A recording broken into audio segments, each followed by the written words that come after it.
அப்ப நமசிவாய என்று சொல்வதை விட சிவாய நம என்று சொல்வது ஒரு படி மேலான நிலை. அப்ப ஏன் நமசிவாய சொல்லணும் அப்படின்னா, உலகியல் பயன் வேண்டும் என்றால் நமசிவாயம் தான் சொல்லணும். எனக்கு ஒரு வீடு வேணும், எனக்கு ஒரு காரு வேணும் அப்படின்னு எனக்கு உலகியல் பயனை நான் வேண்டி நின்றா என் மந்திரம் என்னவா இருக்கணும்?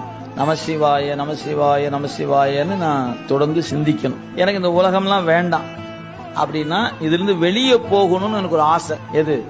இந்த செல்வம் இருக்குது, அது அழுந்தாம இருக்கணும்.